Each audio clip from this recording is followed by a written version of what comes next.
तुम भी नहीं जानती कि मैं किस किस्म का पुलिस इंस्पेक्टर हूँ। मैं तुम्हारा ट्रांसफर हफ्तों में यूँ करवा सकती हूँ। मैं भी तुम्हारा दिमाग मिनटों में ठीक कर सकता हूँ। तुम ये मत भूलो कि मैं होम मिनिस्टर की बेटी हूँ। तुम भी मत भूलो कि मुझे ज्यादा गुस्सा तब आता है जब कोई अपना बड़े आदमी से रिश्ता बताकर मुझ पर धौंस जमाने की कोशिश करता है, समझे तुम? नंदू भैया बचाओ ना, डरपोक कहीं का। आया माँ। अरे सिद्धांत, ये क्या कर रहा है? छोड़ दे इसे। अरे नारायण नारायण नारायण, भाई बहन के बीच में महाभारत या हैरत। अरे मैं कहती हूँ छोड़ दे इसे। छोड़ दो। तुम जानती हो उसने कॉलेज में क्या बदमाशी की? इस उम्र में बदमाशी नहीं करेगी तो क्या संन्यास ले लेगी? तुम इसे बिगाड़ दोगी आया माँ। टिकट न दे इसे। आप अगर तूने उसे छुआ भी ना तो बहुत मार खाएगा। आपने कभी मारा है इसको? हाँ, बचपन में बहुत मारा है। मैं एक बात बोलूं, आप बहुत झूठ बोलती हैं। नहीं ऐसा नहीं, मतलब आपने न कभी उसको डांटा है न कभी मारा है। मैं अपनी आंखों से देख कर आ रहा हूँ। सचमुच ये मुझे बहुत अच्छा लगता है। मैं जानती थी आखिर में आप भैया का ही साथ देने वाली हैं। नारायण नारायण, ये तो बहुत गर्म है। मगर ये बताइए मंत्री जी कहाँ हैं? वो बाजार गए हैं। बाजार गए? पिए यहाँ खड़ा, वो बाजार गए? मैं भी आता हूँ। अरे सुनो, क्या? ये ग्लास ले दो। पहले ही बहुत से ग्लास चोरी हो चुके हैं। तो सब मैंने थोड़ी चुराए हैं। रवा? अरे सर जी, सर जी, अरे नारायण नारायण, वो मैं भूल गया। देखो ये क्या है? साइकिल है। अरे आप होम मिनिस्टर होके साइकिल पे? सर आपको तो हेलीकॉप्टर में होना चाहिए था। सब्जी खरीदने के लिए साइकिल अच्छी है। सर? हाँ। सब्जी खरीदने के लिए आप जा रहे हैं? हाँ। नारायण नारायण, नहीं नहीं सर नहीं। मुझे तो सब्जी काटने में और बनाने में भी बड़ा मजा आता है। आप मंत्री होकर अगर सब्जी काट सकते हैं तो फिर आपका पीए होने के नाते मुझे तो घास छीलनी पड़ेगी। फिर मैं तो अपने गार्डन में घास छिलता हूँ। आप अगर मंत्री होकर घास छीलते तो आपका पीए होने के नाते मुझे क्या करना पड़ेगा?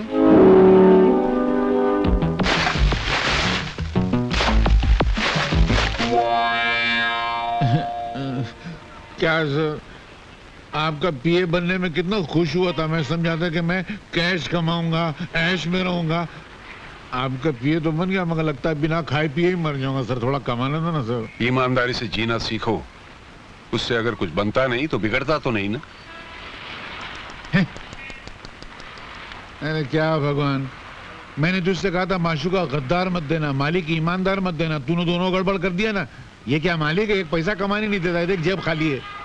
मेरी कहानी फिर से लिखना, मैं आगे मिलता हूँ। अरे मालिक, सर मैं ये कह रहा था कि आजकल के जमाने में इतनी ईमानदारी अच्छी नहीं है, थोड़ी थोड़ी बेईमानी करना चाहिए।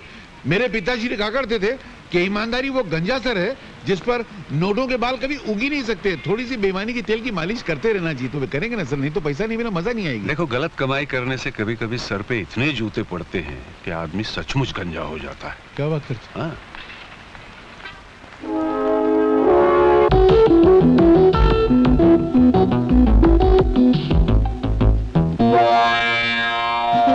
अरे सर, सर जी, सर जी, वाह, बाप बेटी दोनों यही है। बड़ी जबरदस्त खुशखबरी लाया हूँ। आपने कहा था ना बहना के लोग अच्छे से रिश्ता लेकर आओ, तो मैं रिश्ता लेकर आया हूँ। अरे वाह, फिर वही रिश्ता। अरे तू क्या आते जाते मेरे पैर पे मार के तोड़ती? तेरे को कोई और मिलता नहीं है क्या? ये तो मेरा है। आपके पास कहाँ से आया? पता नहीं, हाथ लगाया तो शायद हाथ में आ गया होगा। दीजिए। ये लो, जाओ। सर बड़ा अच्छा रिश्ता लाया हूँ। वो बहुत बड़े लोग हैं। कमल रॉय कंपनी है ट्रांसपोर्ट की। हिंदुस्तान में उनके 50 ऑफिस है। 400 ट्रक हैं। वाह, 1200 करोड़ के मालिक, बहुत नाम वाले लोग हैं। ईमानदार हैं। ईमानदार? वो तो मैंने पूछा नहीं, वो आप आए तो पूछ लेना। मगर मुझे लगता नहीं कि ये रिश्ता हो सकेगा। क्यों? मुझे नहीं लगता, क्योंकि वो लड़के के बाप हैं, आप लड़की के बाप हैं।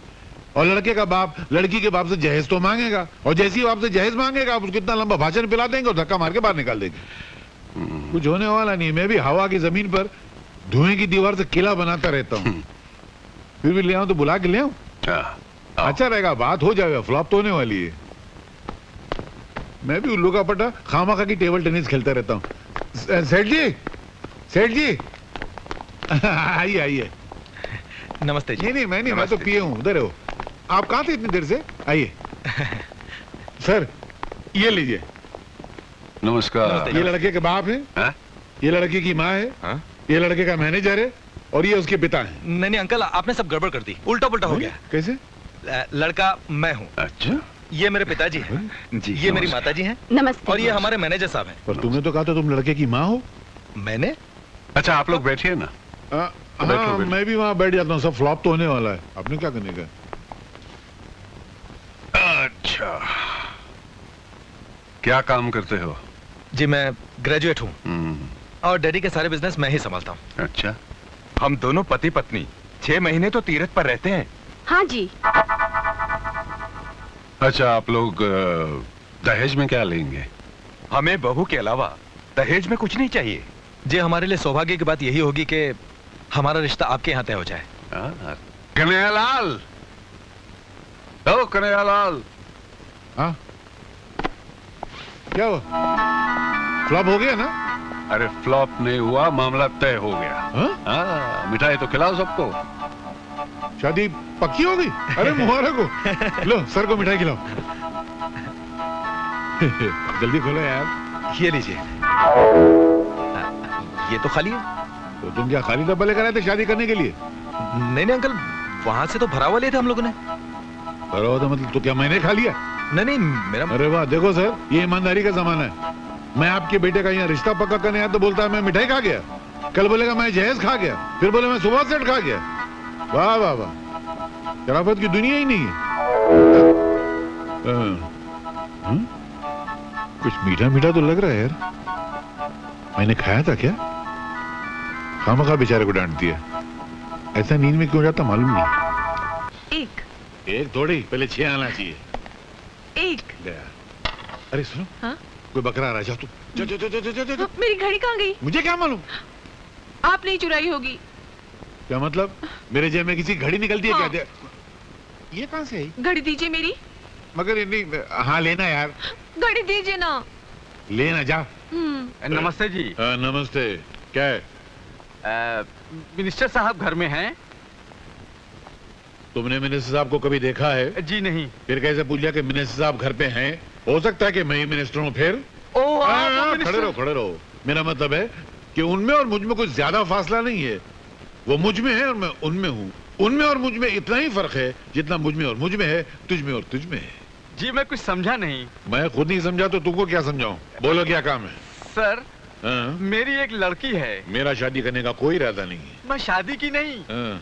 मैं उसका एडमिशन मेडिकल कॉलेज में करवाना चाहता था। मेडिकल कॉलेज में? जी। आपको मालूम है मेडिकल कॉलेज की सीट कितनी महंगी है? एक लड़का 105% लेके पास हुआ था। 105? हाँ, 100 लिखाई के, 5 सफाई के। सफाई के? अरे कुछ लिखा ही नहीं था तो सफाई नहीं हुई यार। तो उसने 5 लाख रुपया भरा तब जाकर उसको सीट मिली। तुम्हारे पास 5 लाख रुपया, अभी सीट दिलाता हूँ।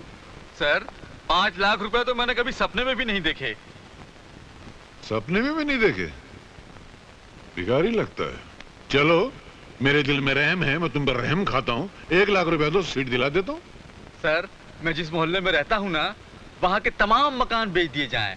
उन मकान में रहने वालों के सारे कपड़े लत्ते बर्तन सारे बेच दिए जाएं। उन लोगों को भी बेच दिया जाए तो भी 1 लाख रुपया इकट्ठा नहीं हो पाएगा। अनाथ आश्रम में रहता है क्या बे? अबे 50,000 दे सकता है कि नहीं?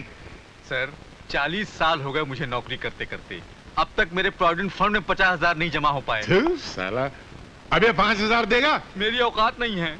500 रुपया देगा? तनख्वाह नहीं है मेरी। अबे तो तेरी औकात कितनी है? 5 रुपए की। हा? होम मिनिस्टर का पीए और 5 रुपए रिश्वत? थू थू थू, हट! इससे तो ईमानदारी अच्छी है। अबे हम लोग वो लोग नहीं है जो 5 रुपए और 5 लाख रुपए के लिए ईमान बेच देते हैं। हम देश प्रेमी हैं, देशद्रोही नहीं। निकल जाओ यहाँ से। मगर मेरा एडमिशन? मैं निकल, तेरी मेरी बच्ची का जेल करा दूंगा तुमको। हमारा ईमान खरीदते हो? हम जैसे सच्चे लोग जिन्होंने कभी आज तक रिश्वत नहीं ली। निकलो, हवलदार, पुलिस वाले, गिरफ्तार कर लो। बताओ, 5 रुपए रिश्वत देता।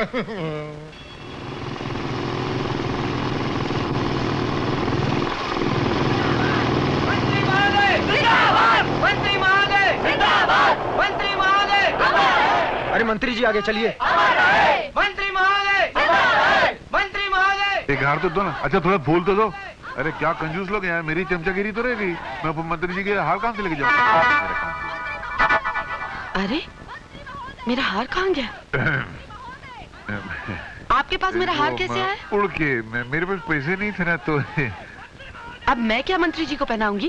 अरे तुम्हारे पास इतनी अच्छी बाहें हैं, बाहों का हार पहनाओगे तो मंत्री जी खुश हो जाएंगे। मैं इस राव हार पहना के आ जाता हूँ। अरे अरे अरे श्री आदर्शवर्धन, श्री आदर्शवर्धन, श्री आदर्शवर्धन, श्री आदर्शवर्धन। आप जिस आदमी के कंधे पे हाथ रख रहे हैं ये तो निहायत ही बदतमीज आदमी है। मोहतरमा, आज के जमाने में जो बदतमीज और बदमाश होता है वही दुनिया में सबसे ज्यादा तरक्की करता है। क्यों सर? तुम तो शास्त्री जी के प्यादे हो। हूं नहीं था। वो भूकंप आने से पहले जानवर कैसे गांव छोड़ के भाग जाते हैं, उसी तरह शास्त्री जी के इलेक्शन आने से पहले ही मैं उनकी नौकरी छोड़ के भाग गया। अभी आपकी शरण में आ गया हूँ। सर इसकी कोई मदद मत कीजिएगा, ये बिल्कुल गद्दार आदमी है। सर, जो ईमानदारों से गद्दारी करेगा वो गद्दारों से ईमानदारी करेगा, ये बहुत बड़े झूठे ने कहा है। आदमी दिलचस्प भी हो और चालाक भी। आज से तुम हमारे प्यादे हो। स्वामी जी, आपके आशीर्वाद से मैं इलेक्शन जीत गया, मैं मंत्री बन गया। आपने मुझसे कहा था कि यज्ञ में कुछ भस्म करो, इसलिए सबसे पहले मैंने अपनी वर्दी भस्म कर दी।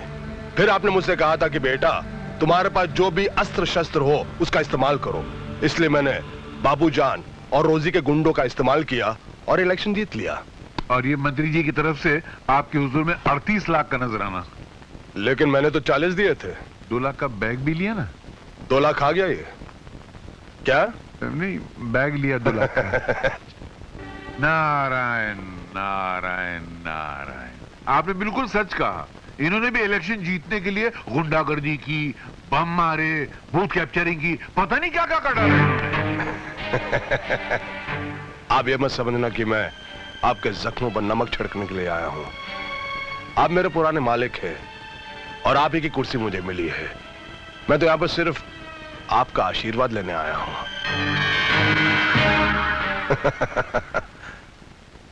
आशीर्वाद दीजिए मुझे। नहीं देना? कोई बात नहीं, वो क्या कि मैं जरा जल्दी में हूं, मीटिंग का वक्त हो गया है। आइए। आप चलिए, मैं 2 मिनट में आता हूँ। क्या मेरे पुराने मालिक है ना, मैं भी जरा आशीर्वाद लेकर आता हूँ। जल्दी आ जाना। बस अभी है। मालिक, मुझे एक आशीर्वाद दीजिए। ये जो मेरा नया मालिक है ना, ये जितना कमीना है, जितना 420 है, जितना बेईमान है, जितना खबीस है, उससे ज्यादा हो जाए, ताकि इसके घर में दौलत की गंगा बह कर आए, उस गंगा में थोड़ा सा नहा लूं। मुझे अभी तो कुछ मिला नहीं है, एक मेरे आदमी की टोपी मिली है खाली। ये आशीर्वाद तो आपको देना पड़ेगा। आशीर्वाद दीजिए ना, दीजिए ना, दीजिए ना। तुमने मुझे सब इंस्पेक्टर की वर्दी में देखा था, आज इस हाल में देख रहे हो। क्या ख्याल है तुम्हारा? लोग कहते हैं इस देश में सोने की चिड़िया रहती थी। उस चिड़िया के पर किस किस ने नोचे और उसे मार डाला, ये तो मैं नहीं जानता। हाँ, मगर मैं इतना जरूर जानता हूं, वो सब के सब तुम्हारी तरह स्वार्थी और नीच होंगे। इंस्पेक्टर, जब से नेता बना हूं, गालियां और तालियां दोनों का बहुत मजा आ रहा है। और वैसे भी मैं तुमसे नाराज नहीं हो सकता, क्योंकि तुम्हारी वजह से मुझे नौकरी छोड़नी पड़ी और आज मैं मिनिस्टर हूं।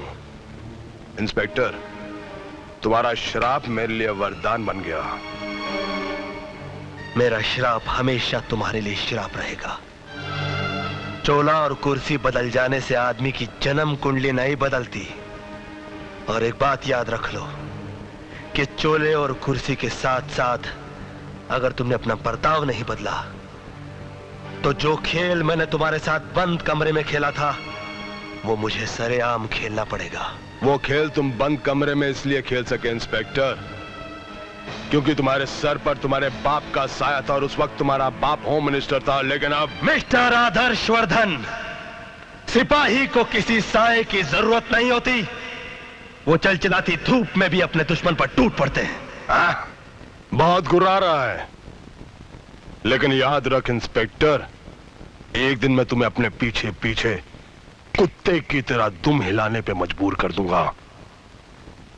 अभी अभी अंदर तुमने मेरे बाबूजी के पांव छुए, इसलिए मैं तुम्हें मौका देता हूं कि तुम यहां से सही सलामत